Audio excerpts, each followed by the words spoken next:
Hey, what is up you guys? It's Thursdays on my channel, which means we're going to talk about a TV show. And I have my friend Holly here to join me in our talk of Stranger Things.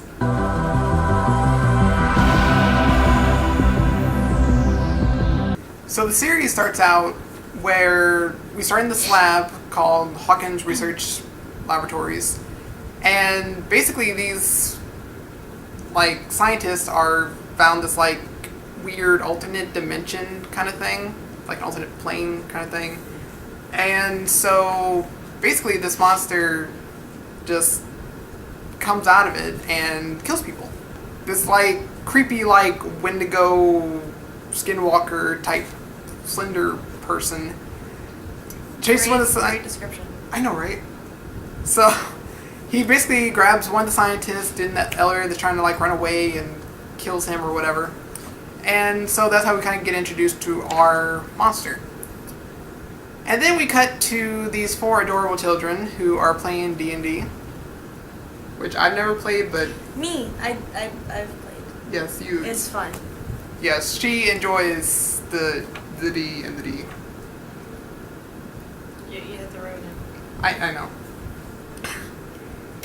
Well, I mean, we also like D&D, the showrunners of Game of Thrones. You're right. So there's so many Ds. All about the dicks. Okay, now you took it too far. It was a Jamie quote. Fair. Okay. These kids are named Mike, Dustin, Will, and Lucas. And they're all best friends, and they hang out, they go on adventures. No, the typical group.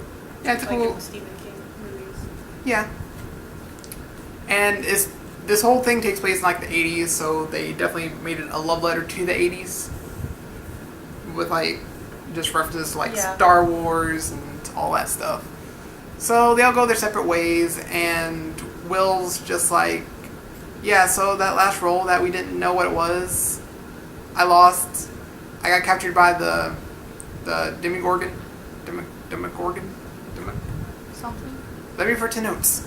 So after the game, he's like, yeah, I lost and got defeated by the Demogorgon, got kidnapped and stuff. Which, foreshadowing, is what actually happens to him that night. Foreshadowing. He gets captured and everything's all trippy, and he's like, oh god, there's something after me. And yeah, he's running around the house Mom! And there is no mom because she's at work because she works a lot. And his brother is with people because apparently he tries to have a social life. I mean, I don't know what that is, but then we got to the theme song, which is one of the most wonderful theme songs of all time. It's really just epic and 80s vibe, which is so awesome that Blink-182 on their tour actually uses it as their hype intro, which is pretty cool. We basically cut to the next morning, and Will's mom's telling Will's brother hey, why don't you go and check on your brother? Shouldn't we up here getting his breakfast and stuff for school? And he's like, okay. And then it's I don't know where he is. And she's like, what? They don't know where he is, and he was just yeah, I didn't see him come home last night because I wasn't home either. And she's like, you know you're not supposed to be doing things when I'm at work. And so Will's mom, her name's Joyce, by the way, she starts just going crazy. She's calling the other boys' mothers and stuff, and she's like, oh my god, where's my son? Where's my son? And moms do. Yeah, and so the mom of the house they were actually at the night before was yeah, he left at a little after 8. So I don't know. So Joyce is just crap. Police. I need the help, please. So at the school, the boys are just hey, where's Will?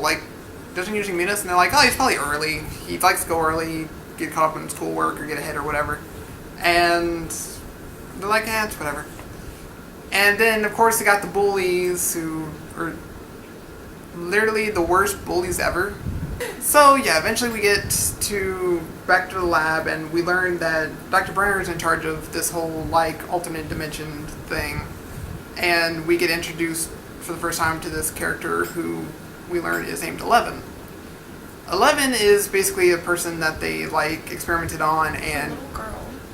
she's so adorable though. She's a little girl. She's a little tiny girl. She's so cute. She's cute and sweet, and they did experiments on her, and yeah, it was actually Dr. Brenner's daughter, I think. Yeah, because we made like the Papa and 11 thing. Mhm. I don't know why you name your kid 11. That's Less attachment? 11 manages to escape the lab, and she's like on the run, and she finds this little diner kind of place, and she's like, "Ooh, French fries! Nom nom nom nom nom." And as she's devouring the French fries like she hasn't eaten in ever, she's like, the chef's like, "Oh, you're not supposed to be back there. Come here, come here." Come see. And she runs away. He chases her, grabs her, and he tries to convince her to talk, but she's very like quiet and shy because she's been an experiment her entire life. Doesn't he give her food? Yeah, he eventually does give her like a burger and some fries, and it's like, She just kind of eats while he's like trying to question her. yeah, and She's like, she's I'm like, gonna have food. I'm hungry and I'm very just shy. I just want home. Then the dudes in the suits decide to be like, "Yo, we're looking for like this person." The cops originally don't take the missing persons case very seriously. They're just like, "Ma'am, you probably just like went to a family member or something. That's generally what kids do because that they just want attention kind of thing." Wanted to run away. Yeah. Felt unloved at home. But then it's like, oh, we were exploring around the area and we found his bike. And that's when like, okay, maybe he was kidnapped. Maybe there is an issue. Maybe we do have a problem on our hands. Perhaps. Maybe. Who knows? We cut to Mike's parents who, they kind of think the whole situation's just, the way they react is just so terrible parenting. Like, because they were just like, yeah, so he ran away, so what? I don't want you around, like, your friends. They're all bad influences. And you're just like, what? Visual. And it's, yeah. It's, yeah. Point is, yeah. They're just terrible parents. Wonderful descriptions. I know, right? As Lemon's still on the run, and she eventually runs into the three boys, and they're just like, "Oh, you're a girl, and you're running, and you're in the rain. More help? Do you need some help, fam? We can help." We're nice boys. Promise. Even though one totally wants to get with her. Well, I'll be. Yeah. There's always one. Yeah, so... At least. Yeah. So they take her back to Mike's house, and they're just like, "So, what's your name?" And they get like... And slowly they start to realize, oh, she has, like, powers, and she's basically an X-Men. That's probably what they were thinking the entire time, because, you know, nerdy kids, so they're like, Well, X-Men. of course. So they learn she has mind powers and was actually able to briefly communicate with Will using their little cute walkie-talkies that they kind of have. Will's brother, Jonathan, he's kind of creepy a little bit. He's a photographer kind of person, and he takes really good pictures. But he kind of stalks some people at a party. So he's creeping on Nancy, and it's just really weird whenever, like, they realize, oh, hey, you're taking pictures of us? That's really creepy. But then Nancy later on doesn't think it's that weird. She's honestly a little bit flattered, a little bit. Yeah. But she realizes that his pictures might have a clue to where her friend might be. Because at the... Shit went down. Yeah, because while she was upstairs getting, you know, little bounce, wow, wow. While they were doing the do, she was being kidnapped by the Demigorgon. But instead of just being, like, captured and kind of slowly fed upon, like Will is, she just gets killed. Yeah, she just kind of instantly is. Maybe it's because she was ginger and she didn't have a soul, and, like, the soul is kind of like the salt and pepper of a person.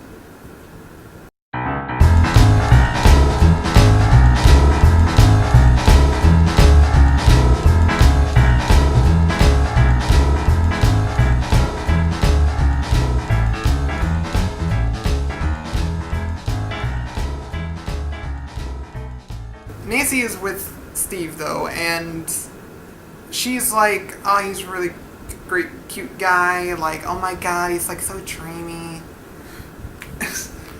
But then it's like Jonathan's like a bit more just down to earth in a way, and just he's just Steve's It's the stereotypical one that you fall for after she realizes that the football dude is a jerk. Yeah, basically. Because Steve's just generic athletic guy who's just like, yeah, I got my hair back. I totally should have just been in Greece. you see it? No? Over the course of, like, the series, like, Nancy's kind of like, you know, we need to kind of work together to find Barbara. So her and Jonathan kind of make this alliance. But Steve sees it as, like, them just cheating on him. Because... As you do.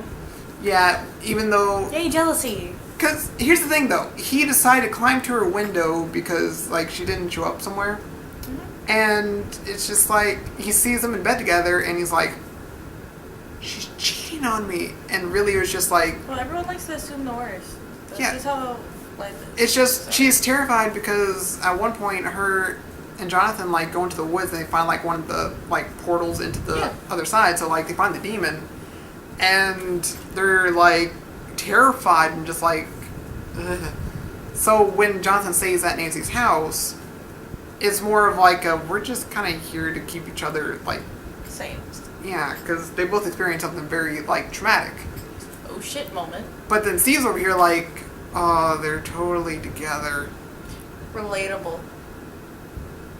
Joyce actually starts to realize that Will's trying to communicate with her using the lights, because in this like alternate version of Earth, he can kind of communicate, but using like energy. Because as the teacher of the boys explained, is it would take a lot of energy to kind of go to the other side. And Will apparently forces enough energy to at least kind of communicate, so he uses... Like flicker lights and stuff. Yeah, so he flickers like lights, and Joyce actually sets it up to where there's like a Christmas light on each side of the alphabet, so he can spell out things and... Makes it easier for them to really talk. Yeah, and then like the Demogorgon's like, I'm gonna go through the wall in your house, and he's like, are you in? And it's like, oh shit. And then like Demon goes back, and Joyce is like just tearing out the wall, and people probably think she's nuts, but I mean that's what happens. But it would also make sense just because they would think she's going crazy because there's something missing. Yeah. Just in general. So it kind of works against her regardless. We got Jonathan and Nancy who are like about to go to war with this freaking demon. You got the boys who are trying to figure out the whole 11 situation. And then you got the detective, the Chief Hopper or whatever. He's like starting to go off books, trying to like get to people and be like, hey, how do I get to this like lab that like is the source of all this? And so much. There's so much just going on. Everyone's just like basically gonna coalesce into this like one, just like we need to take down Demon and save Will. Well, that's how most stories are. There's like little plot lines that all lead up to each other. Yeah, so it's like working together to where like each one has a piece of the puzzle. Yeah. There is no good show without a little bit of tension between the heroes. And the boys kind of do get in a fight because, as we mentioned earlier, one of the boys does start to fall for 11. And so they get into a fight, and then since Lucas kind of like starts to like push and get all on Mike for like being kind of a terrible friend, 11 just like uses the force and just makes him go flying. And so he gets all pissed off. And well, as you do. Yeah. I would get pissed off too if I was just like thrown into the air. But you gotta admit it was kind of cool. I mean, yeah, but I would be angry about it. He got thrown using her mind. Listen. Like, I'm with Dustin on this one. It was... If I was thrown via someone's mind... I would be like, that was really cool, but also that hurt. Yeah. That would be my attitude towards that. I'd be like, yo, screw you, but I'll be friends if you bring me an ice pack. That one. Eventually they do make up. Mike's just like, you know what? I feel bad for all this. They shake. Make up. they're all one big happy family again. They reach a point where like they're like in this like hill mountain area, and the bullies come back, and Hey. like all wonderful bullies, they pull a knife out. As you do, it just kind of happens in every movie that has the stereotypical boy group. But why I'm is just saying. why is it like? This always happens. It's the 80s. It's the 80s. That's why. So It like, just has to happen. so just like every like kid in the 80s who's a bully just like happens to have like a little knife. Yes, because their parents are terrible people that have lots of weaponry in their house for some reason. Like guns and... It was the 80s, so everyone was smoking and had guns. Like, you can even, like, be like, it, because, like, they had the knife scene in that one, too. Yeah. It's just, it has to happen in the 80s. It can't not happen. It would be weird. How did my brother survive the 80s?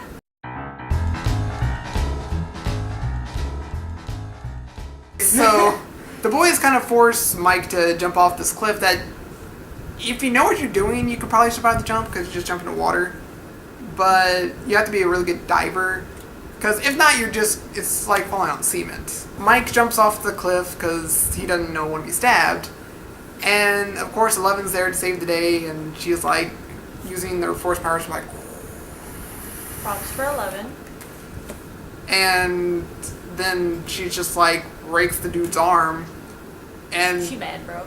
yeah, so he goes run to his mom, and he's all like, she broke my arm, and she like did it with her mind. And the police and like his mom are like, what?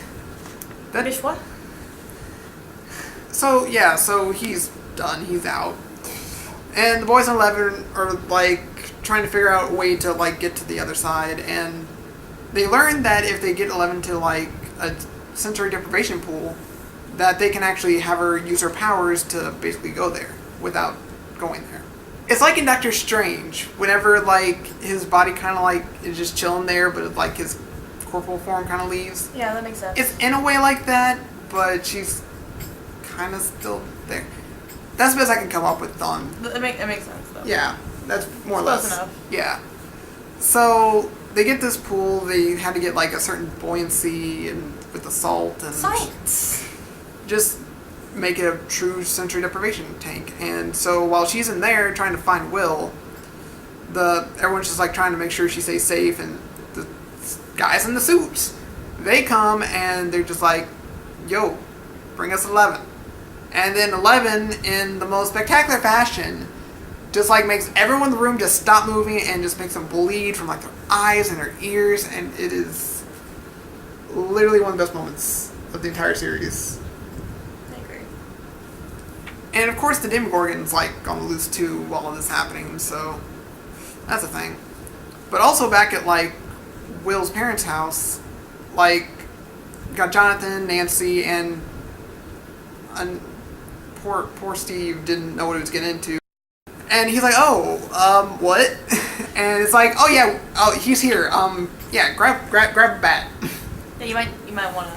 Yeah, so they get the weapons and they start like fighting it. And Save in the day. yeah, and they catch him on fire and like they wound it a little bit, but not enough to More kill like, it. They eventually find Will because the parents are like at the lab and they go through like the actual elevator that literally goes to the little under the upside down. upside down, wayside story, I don't know. So Chief Hopper and Joyce go into the upside down and they find Will and they bring him home. Yay! So everything works out in the end. 11's MIA for now. I'm sure she'll be back in season 2. I hope so.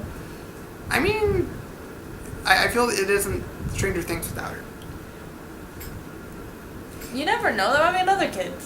Yeah. So we end on Christmas, and I still don't know where Nancy stands on the Jonathan Steve thing. I Because feel like it's gonna swap over time. So 'Cause- she's probably still into. Because Jonathan like gave her like a really cute present, but she actually still cuddles and like is all cute with Steve. What's gonna happen is she's gonna like stay with Steve for a little while, and then but she'll like become best friends with Jonathan, and that'll turn into something else. As love stories do in movies. Yeah. And so everyone's having a good time. But Will's like, I'm feeling a little sick. He goes to the bathroom, he starts gagging, and all of a sudden, a little slug comes out, and it's cute. Did you just call a slug cute? Yes, I did. Don't judge me. This isn't Harry Potter where Ron accidentally makes himself puke up slugs. That was cute too. Stranger Things Season 2 does come out October 27th, so that's only a couple weeks away. So be on the lookout for that on Netflix, and be sure to watch Stranger Things Season 1 before you do. It's really good. Yeah, we gave you the cliff notes of what happens, but a lot more happens. If you like this video, make sure to like, comment, subscribe. Let me know what you thought. Let me know what TV shows you want us to talk about next. Let us know which TV shows you want us to do next. And I will see you losers next time. Bye.